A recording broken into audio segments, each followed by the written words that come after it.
So again, we are, good afternoon. That's okay. I saw you and then once you weren't the only one. Ariana did the same thing and when I saw you all logged in, I told the other folks, whoops, time for me to log out of this class so I can log into the next one. All right, so I kind of logged out on you, but that's because you would have been in my biology class. So I logged out of that so I could log into this one. All right. Good afternoon, everybody.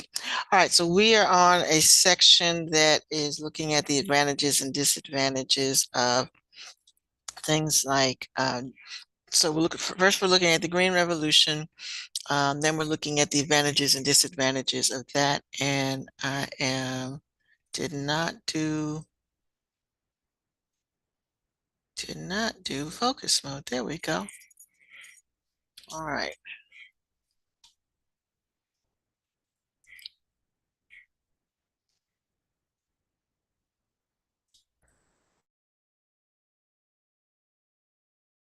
All right, so it should regroup so that everybody's not on camera, because I know y'all just don't like that. Let me see if it changed. I might have to refresh. I thought I took it off. All right, should be on focus mode. It's taking a minute, but it's getting there. Uh-oh, it says Zoom is not responding. Let's give it a minute.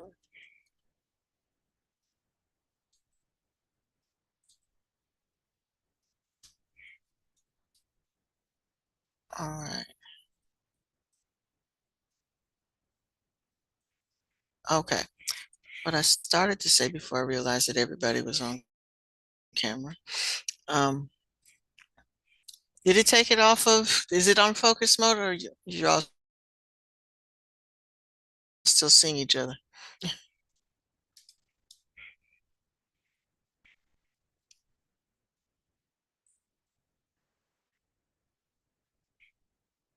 Okay, good, good, good. All right. So I just want to do this one video and we will, and then I'll let you work on the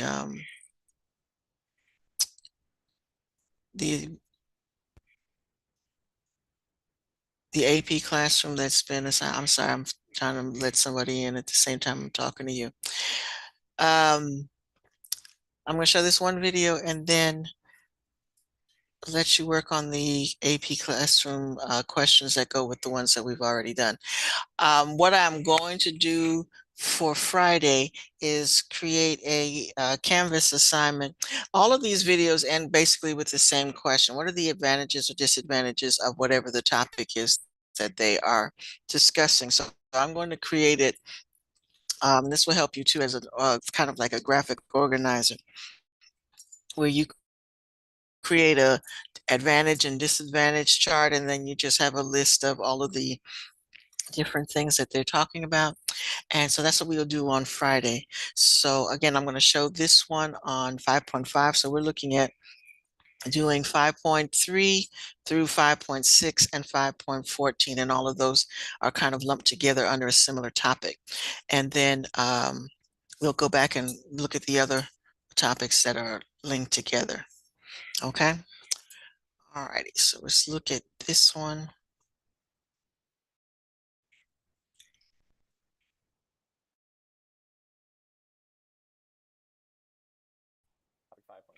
Oops. Hold on. Super important topic for agriculture because it kind of has the unique ability to make land that's previously too dry for agriculture suitable for growing food. So if we take a look at this picture to the right here, these are irrigation circles, which you can see from an aerial view here. So the surrounding land, although it's very dry and arid, it maybe doesn't get enough rainfall to support agriculture, with irrigation is capable of growing food. And so this is just a really important topic to understand as it relates to food production. Today we'll be focusing on the environmental impacts of overusing water, but also the different methods of irrigating so that water use can be conserved. So we have a million objectives here with irrigation as a topic, but it's not quite as extensive as it looks. Our basic overall goal today is to describe different irrigation methods and to describe the benefits and drawbacks of each of those methods. So we'll be focusing on 4 methods of irrigation, but then we also need to look at the environmental effects of overwatering so we can understand how that can be avoided. Our suggested science skill for today is describing disadvantages, advantages, or unintended consequences of potential solutions. So here we'll talk about the 4 main methods of irrigation and their different advantages and disadvantages. So we'll start out with furrow irrigation, which is just digging a trench along your crop rows and filling it with water. This is cheap and easy, but it's the least efficient method. So you lose about 33% of your water as runoff, and that's a problem if your water is expensive, and it's a problem because that's 33% not getting to your crops. Flood irrigation is also very cheap and easy. It's just like what it sounds like, flooding your field with water. The problem though is this can cause waterlogging in your soil. We'll talk about the consequences of that shortly. And this is really only suitable for certain crops like cranberries or rice that can tolerate totally waterlogged soil. The next type of irrigation is spray irrigation. This is far more efficient, so you're going to lose a lot less water to evaporation or to runoff, but it's a lot more expensive because you need to purchase the equipment, this large spraying device, and then you also need to spend money on energy to pump water, usually from the ground up into the sprinkler or from nearby surface water. So it's quite a bit more expensive. And then finally, we have drip irrigation. Drip irrigation is the most efficient by far. It's going to be over 95% efficient, so it's going to conserve water. It's going to prevent water logging. It's going to prevent soil salinization, which we'll talk about shortly. But the problem is that it's very expensive, and it's just not practical for some crops. You're not going to run miles and miles of hose material out over, cornfields or wheat fields usually. So drip irrigation is more limited to vegetables generally or crops that are grown in smaller amounts of land.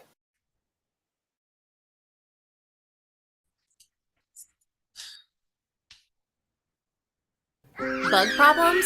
Don't use poisonous chemicals and quit wasting money on exterminators. Try seed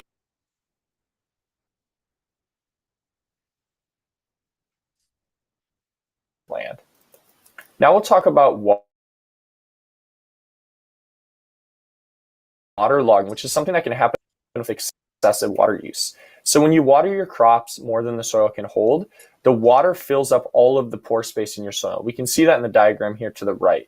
All of those pore spaces, some of which used to be filled with air, are all now filled with water. The problem is this doesn't allow air into these pores, and so the roots can't take in the oxygen in the air that they need in order to grow. This can stunt plant growth, so it can slow plant growth down, but it can also kill your plants altogether if they're not tolerant to waterlogged soils. So I mentioned earlier in the video, there's only certain crops that can really tolerate fully waterlogged soils, and so this is something that's going to kill a lot of different crops. Solutions could be using drip irrigation, so you're not adding as much water in the first place. And then there's another solution called soil aeration. So you can do this by stabbing a pitchfork into your soil or by using a machine that will take little cores or take little chunks out of your soil. And that allows your soil to drain. So you can see here in the middle diagram with those cores or those holes drilled into the soil, water can soak down into the soil. So there's more pore space. Air can also reach the roots. And so over time, after you've aerated your soil, this can actually lead to deeper root growth. It can lead to water penetrating your soil deeper. And so aeration can not only solve waterlogging, but it can also be beneficial to crop growth over time. Next, we'll talk about soil salinization. So salinization is the process of salt building up in soil over time. One of the main ways that it happens is when farmers irrigate their crops with groundwater. So groundwater naturally contains small amounts of salt. So when that groundwater is pumped up and put onto crops, over time the water will evaporate and that will leave salt behind.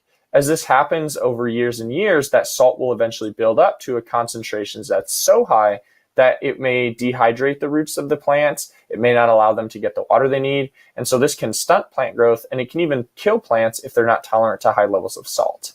So solutions here, drip irrigation is a great solution because you minimize your water input. A really great solution though is switching to a fresh water source of water.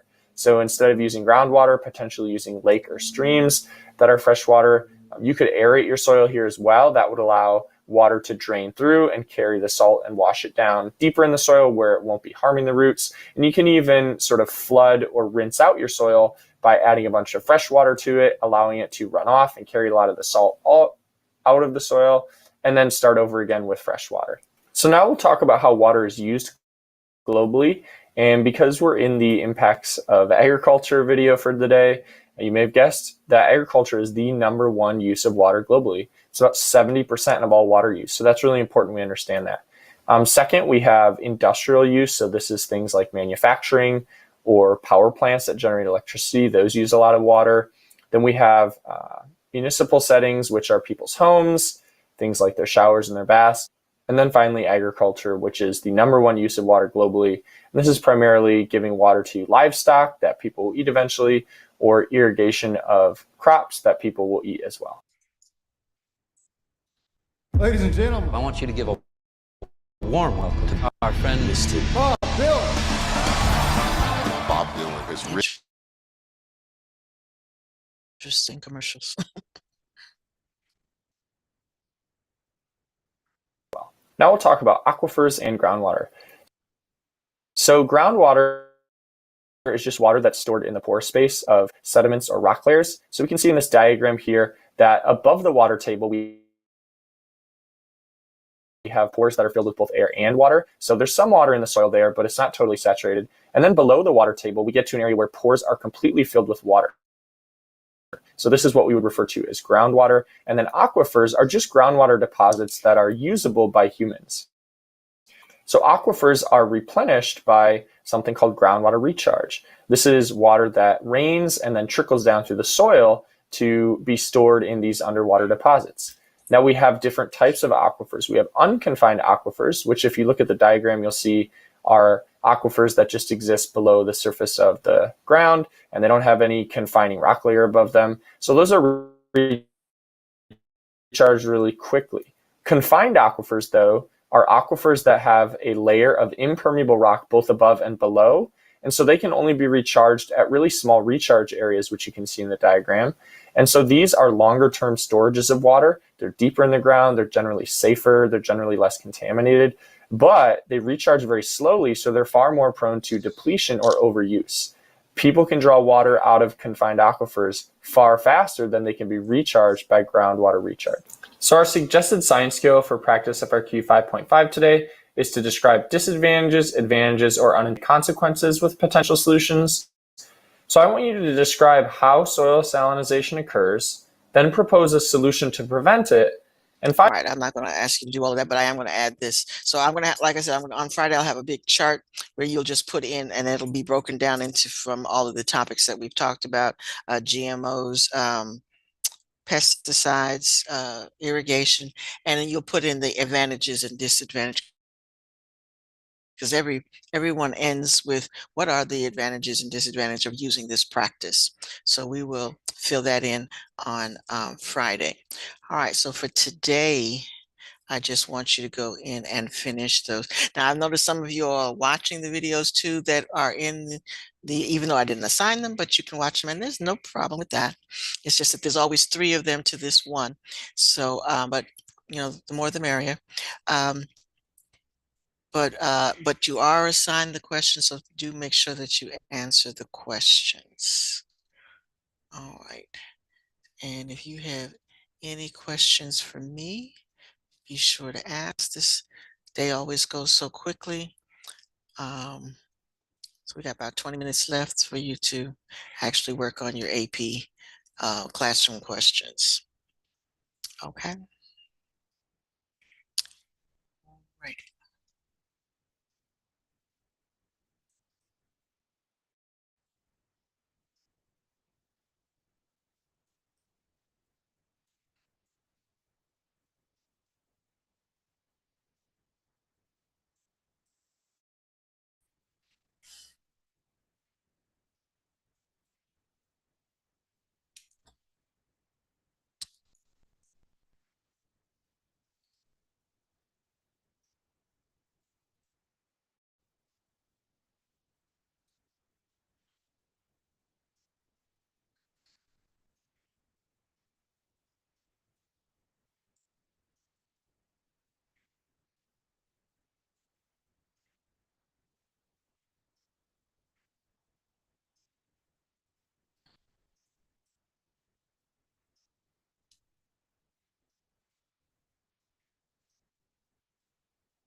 I'll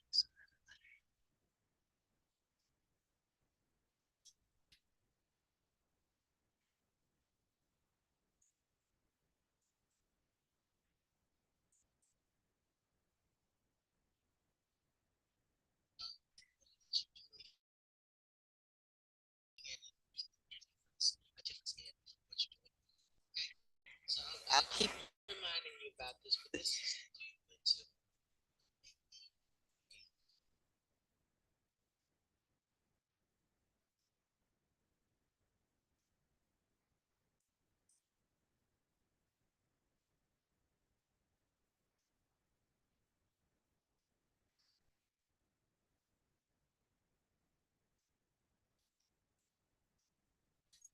self transport one was a complete assessment, so you need to make sure that you do first.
That's me, driving through the country. New vacation home, newly expanded business. I know what you're thinking. This only happens in dreams. Actually, it happened for me with help from a Wells Fargo Premier team. Ready to meet the dream team? You can with Wells Fargo. Hey everybody, it's Mr. Smith. Today we'll be covering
Okay, folks, time is up.